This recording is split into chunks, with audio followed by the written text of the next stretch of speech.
2025 সালে নির্বাচনের আগে বিহারে শুরু হয়েছে এক বিশেষ অভিযান, স্পেশাল ইন্টেন্সিভ রিভিশন। এই অভিযানে প্রায় 52.3 লাখ ভোটারের নাম সন্দেহের তালিকায়। তার মধ্যে 20 লাখ ভোটার মৃত, 28 লাখ অন্য রাজ্যে স্থানান্তরিত আর 7 লাখের বেশি দ্বৈত নাম। এই তালিকা প্রকাশ করেছে নির্বাচন কমিশন। কেউ বলছে এটি ভোটার লিস্ট পরিষ্কার করার নিয়মিত প্রক্রিয়া, আবার কেউ বলছে এটি এক ধরনের এনআরসি বা সিএ এর প্রস্তুতি। এই ভিডিওতে আমরা বিশ্লেষণ করব ভোটার তালিকা সংশোধন আসলে কি, কেন করা হয়, কি কি কাগজ লাগবে ভারতের নাগরিক হতে, আর এই সংশোধন নিয়ে সুপ্রিম কোর্ট আর রাজনৈতিক দলগুলোর মতামতই বা কি। চলুন শুরু করা যাক। ভোটার তালিকা সংশোধন হলো নির্বাচন কমিশনের একটি নিয়মিত প্রক্রিয়া। সাধারণত প্রতি বছর একবার ভোটের তালিকা সংশোধন করা হয়, যাতে 18 বছর পূর্ণ হওয়া নতুন ভোটাররা নাম তুলতে পারেন, পুরনো ভোটারদের ঠিকানা বা নাম সংশোধন করা যায়, আর মৃত বা অযোগ্য ভোটারদের নাম তালিকা থেকে বাদ দেওয়া যায়। কিন্তু এবার বিহার ও পশ্চিমবঙ্গে যেভাবে অভিযান চলছে তাতে প্রশ্ন উঠছে, এটা কি শুধু রুটিন প্রক্রিয়া নাকি এর পিছনে আছে আরও কিছু রাজনৈতিক বা প্রশাসনিক উদ্দেশ্য।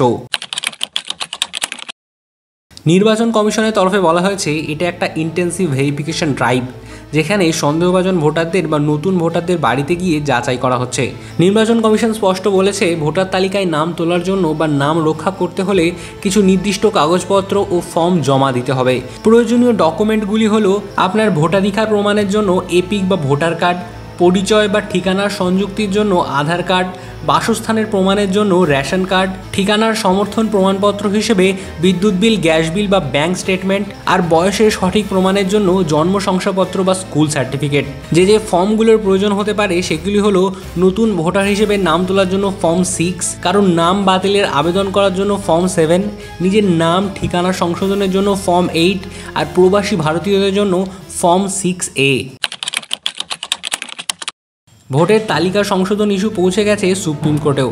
আদালতের মতে মানুষের নাগরিক অধিকার একটি কাগজপত্রের কারণে কেড়ে নেওয়া যায় না। আধার কার্ড ছাড়াও ration card, voter card, electricity bill সব কিছুকেই নাগরিক প্রমাণ হিসেবে গণ্য করতে হবে।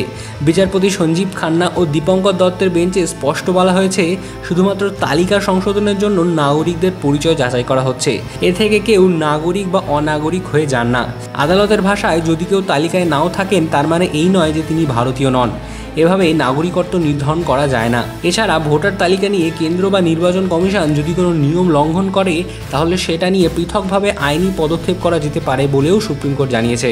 পাশাপাশি কোনোভাবে ধর্ম বা ভাষার ভিত্তিতে যাচাই করা হলে সেটা অসাংবিধানিক হবে বলেও মত আদালতের। এই ইস্যুতে পশ্চিমবঙ্গে তীব্র রাজনৈতিক লড়াই শুরু হয়েছে। মমতা ব্যানার্জি অভিযোগ করেছেন এটা এক ধরনের সিএ বা এনআরসি চালু করার প্রস্তুতি। তার মতে বাংলার মুসলিম, দলিত ও মাইনরিটি মানুষদের ভোটাধিকার কেড়ে নেওয়ার চেষ্টা চলছে।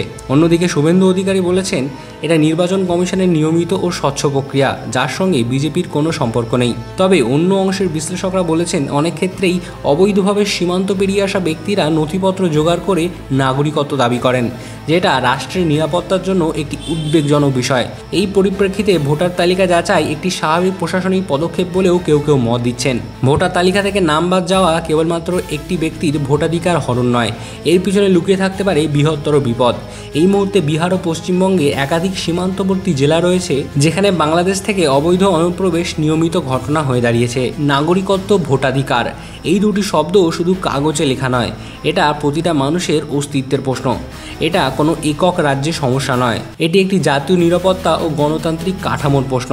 তাই এই বিষয়ে রাজনৈতিক উত্তেজনার বদলে দরকার তথ্য, যুক্তি ও মানবিকতার ভিত্তিতে পর্যালোচনা।